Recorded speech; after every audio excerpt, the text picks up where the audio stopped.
Good morning, everybody. My name is Jido Disholu, and it's my pleasure to be with you this morning to share my quick thoughts on Proptech in Nigeria. So, what I'm going to be doing is running you through the Nigerian market, the opportunities the Nigerian market offers, and the way Proptech, in our opinion, can actually change the narrative of the Nigerian market. The Nigerian market is somewhat opaque to a number of people. While it is like Central Africa, struggle to understand the potential that is working of that economy. Everybody now knows more and more of what the potential size of the market is. So Nigeria, as of today, has a population of 201 million people projected. The working population, which is between ages 16 to 24, 122 million people. Urbanization rate is about 50%. For 2020, which was the COVID economy worldwide, the Nigerian economy, which remains the largest in Africa, was rated as being $442.97 billion in size. The economy suffered a 1.92 contraction in 2020, which was much better than earlier projected. Interesting to note is that 70% of the Nigerian GDP is generated in the informal sector, while 40% of the population, which is quite large, actually live below the national poverty line. The national poverty line basically is anyone who lives on less than $300 a day. So it is a large population that is below the poverty line, but put that side by side with the fact that you also have an equally large population that is actually doing okay. Mortgages are stagnated in Nigeria due to the highly informal financial structure system. While we have quite a lot of commercial banks, there's limited access to long-term credit, and that means that mortgages are not exactly quite popular in Nigeria. A lot of credit is driven through what we call microfinance banks, and these are people that do micro lending, and fintech entities. 50% of urban dwellers live in substandard rental homes. What we mean by substandard rental homes are homes that are underserviced with low infrastructure, excess density, poor road network, low hygiene. So these are challenges that make quality living a difficult task in Nigeria as it presently is. The combined housing, real estate services are 50% of construction sector. So construction is divided both into public utilities and actual development buildings. So 50% of construction sector and real estate services, which we believe is the real housing sector, accounts approximately for 8.5% of Nigeria's GDP, which technically is about $40 to $50 billion in size as of today. So the social income structure in Nigeria is quite sharp. So you either have you're either doing well or you're doing very badly. You could actually divide it into two broad categories: the upper and the middle income earning category, which is the smallest category, which is just roughly 13% of the population, and then you have the middle guys, that's the lower middle class, and that's 14% of the population. Then you have the bottom of the pyramid, which is 28% who are low income earners, and then you have over 45% of the population who are below the poverty line. Now, for the purpose of our presentation, we have projected the effective rate of exchange for the Naira at 500 to 1. The reason why we use 500 to 1 is to cater for the inflation rate, which is quite high, and the currently prevailing FX illiquidity situation in Nigeria, and the very volatile exchange rates that are coming up as a result of that. So in moving forward, what we like to look at is what the disposable income pyramid is in Nigeria. Now, what we call the disposable income pyramid basically refers to discretionary income. This is the money that's available to people in each category to spend on a daily basis after deducting or taking care of their core living expenses. Core living expenses, you're basically talking shelter, food, housing, food, educational costs, and all of those core costs. When you deduct that, What is left is what we call the disposable income. Now, the interesting thing is that for the upper class, which is 5% of the working population, the upper class actually have average of $40 a day in dollar terms as disposable income. This is money that they can just do whatever they want with. That's the money they use to buy soda. That's the money they spend on entertainment, on non-core feeding. Upper middle class has between $15 to $40, 39.99 cents a day, $39.99 a day as their disposable income. The lower middle class, which is 14% of the population, has between $6 to $14.99 available to them daily as a disposable income. The floating class, now what we call the floating class is everybody who is not in the upper cadre of the income strata and who is also not below the poverty line. The floating class, which is 28% of the population, has between $2 and $5.99 daily as disposable income, while the vast majority of people who are in the poverty, below the poverty line, have 6 cents, just 6 cents daily as their disposable income. And this is very stark, but at the same time, it would help you to understand where the opportunity actually lies in the Nigerian market. So if you look at the Nigerian market closely, what you would find is that approximately 27% of the population, which is roughly about 50 million people, are your effective, which is roughly 33 million people, are the effective demand for the kind of services we're describing. You've got 33 million people potentially that you can actually upscale to. Now, while that is not good enough, knowing the size of the Nigerian economy, when you put it in the African context, it is quite huge because Nigeria is the largest population by population in Africa, and you've got 33 million Nigerians that are actually potential markets if you can unlock them. And that's the thing I want you to take away from this particular part of the conversation. You've got a potential market size of 33 million people. So how do you unlock the Nigerian real estate market? The Nigerian real estate market is, it is quite, just like the rest of the economy, the differences are stark. So you've got majority of people being tenants, 75% of urban dwellers are tenants. Only 25% own homes. 87% of urban dwellers live in rented apartments in suboptimal properties. And that also includes even people who are owning their properties in shanties. Essentially, that's what they are shanties. The major commercial cities in Nigeria are Lagos, Abuja, Port Harcourt, and Kano.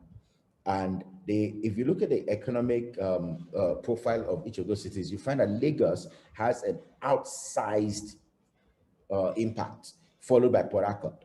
And then you have Kano and Ibadan and Abuja also being the major triggers. What essentially means that any development, any solution, any service that wants to scale in Nigeria has to scale in any of these 5 cities to actually be viable.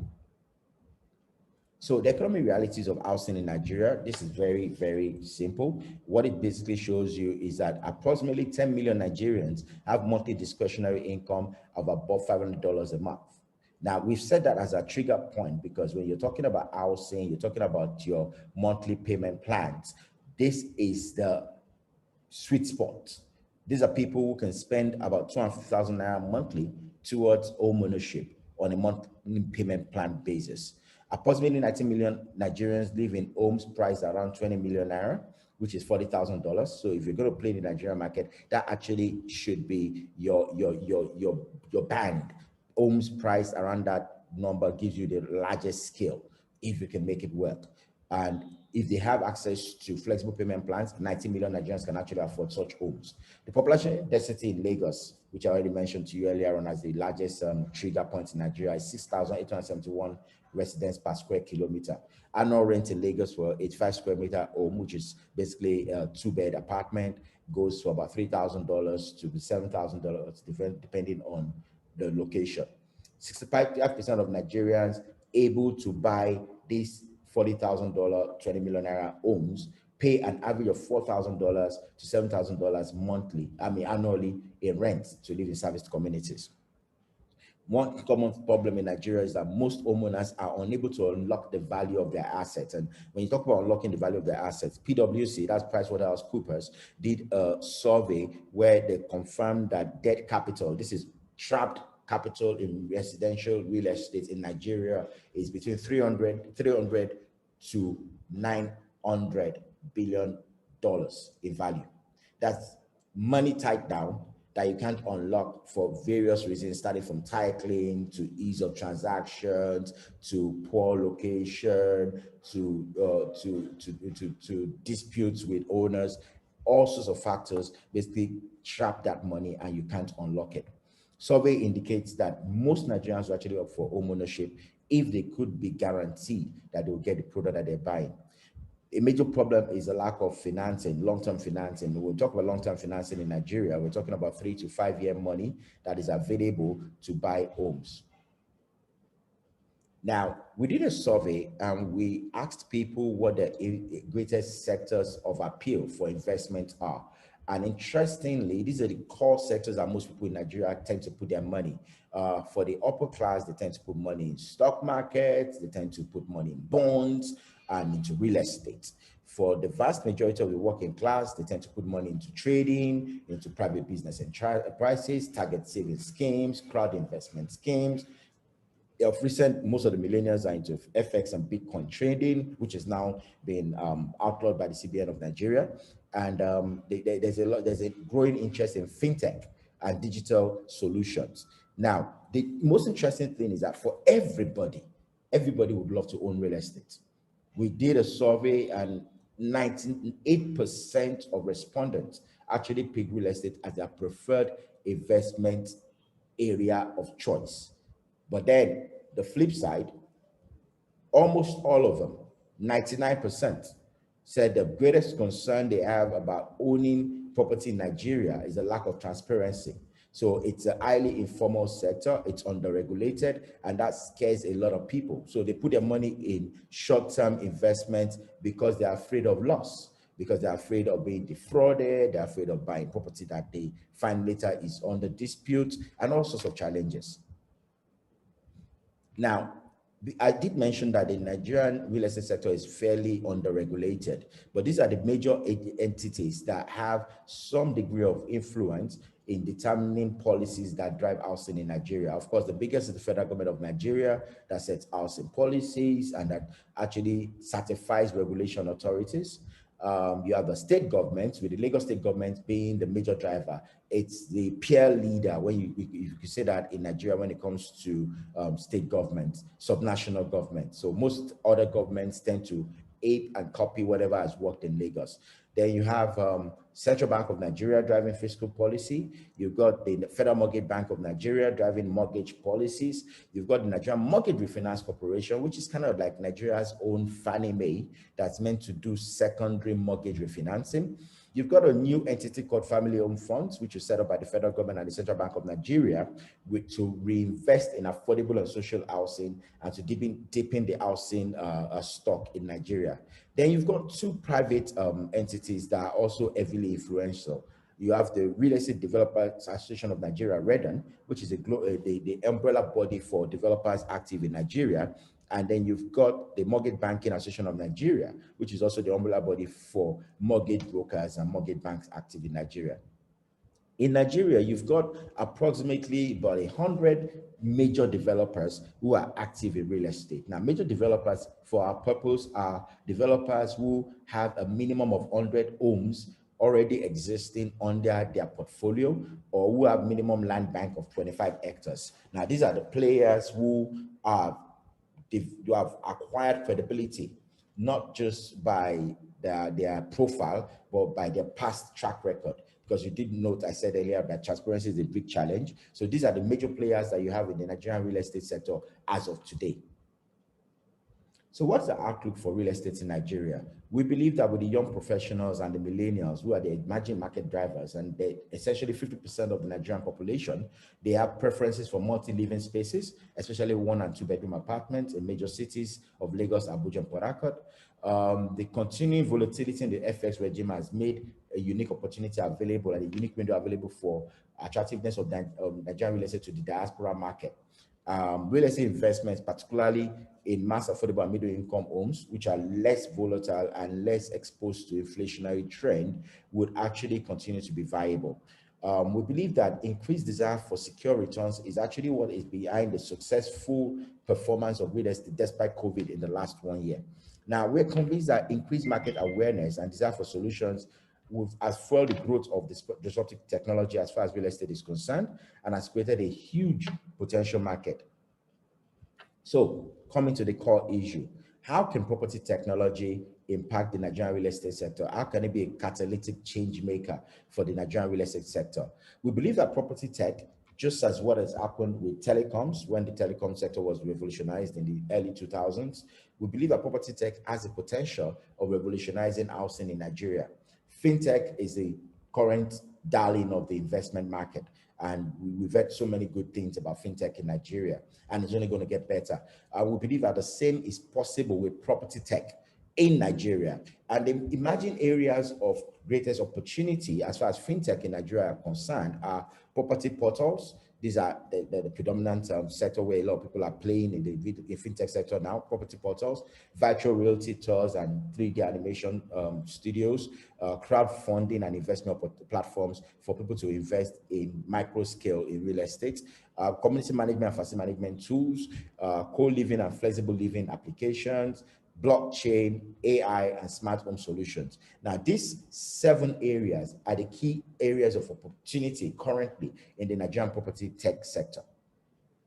Now, what we did was to do a survey of the major applications that are trending, if you could use that word, in the Nigerian property sector. And we've classified them into all the groups that we did mention. So in property investment, you've got our own app that's been launched called Stow. You've got One Square M, you've got Plot Pair, you've got Bungalow, you've got Co-Building, you've got Corium, you've got First Home, and a couple of others. For co-living, the biggest and most popular is Fiber. Then you also have Monster and Rent Small, also playing very heavily in that sector.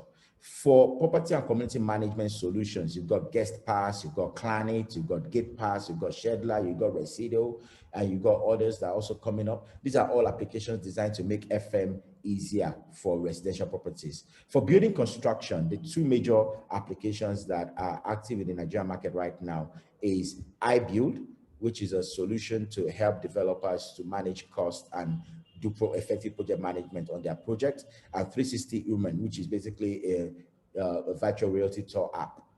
Property portals and listing, which is the biggest sector right now in the Proptech, is quite big, and the biggest 2, if I can use that word, would be Nigerian Property Center and Property Pro NG. Of course, you have NAMA and a couple of others also coming along quite well in that sector.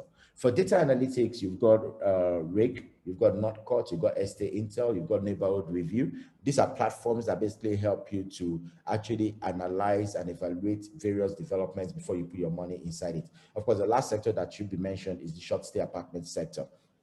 Now, these are all applications that various organizations have developed to play the Nigerian market, and they're doing well to varying degrees as far as real estate in Nigeria is concerned.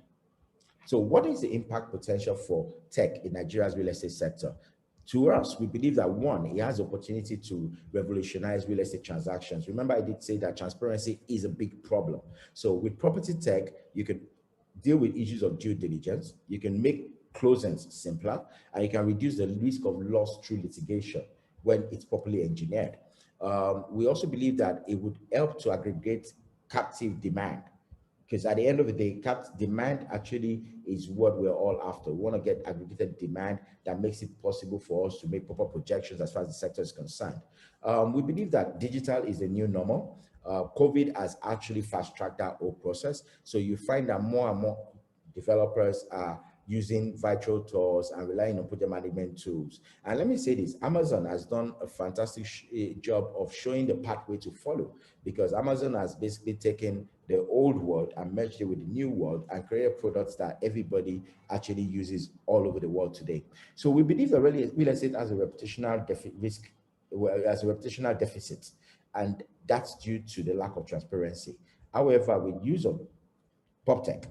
We believe that data aggregation, increasingly transparent processes will lead to efficiency and quality standards. And these are for us, these are we could use the word 9 key objectives that we've set for ourselves, and that's what led us to create STOW. So what is STOW supposed to do? STOW is an application that we've created as a demand application, as a demand aggregator, to enable people to unlock their potential as far as real estate in Nigeria especially is concerned. What STOW does is it actually creates a digital marketplace for new build and off-plan homes. It is not a property listing application. It actually is an application for people who are looking to go into home ownership investment, partner with developers to buy into new build homes and off-plan homes, which is really the sweet spot because you get in early and you're able to actually get the maximum returns. So what we've done with STOW is to create a one-stop shop that makes it possible for that to happen. What we want to achieve is that with accredited developers, we'll be able to enable delivery of homes across various locations in Nigeria and provide flexibility to prospective homeowners and investors to buy those homes on structured payment plans and fast track more Nigerians becoming property owners and landlords within the defined time period. We launched STOW in October 2020, and with limited marketing and limited advertising, we now have over 1,500 subscribers onboarded onto the application already, and many more are actually downloading it on a daily basis. Most interesting part is that we have a large number of people in the diaspora market who are also buying into STOW, and through STOW, buying into the various projects that are being launched. So what does STOW do? STOW allows you to track and view the progress of work on any projects that you're buying into. It allows you to make purchases via the app. We have a partnership with Paystack. So Paystack is our back engine for processing all payments on the application. So it allows you to make payments without having to go through any middleman. It allows you to choose plans that are competitive, that are most convenient to your cash flow. So what STOW does is it allows you to design a payment plan for yourself, to buy a home for yourself that actually is tied to your cash flow. And you can actually ensure that you then can follow through on it consistently.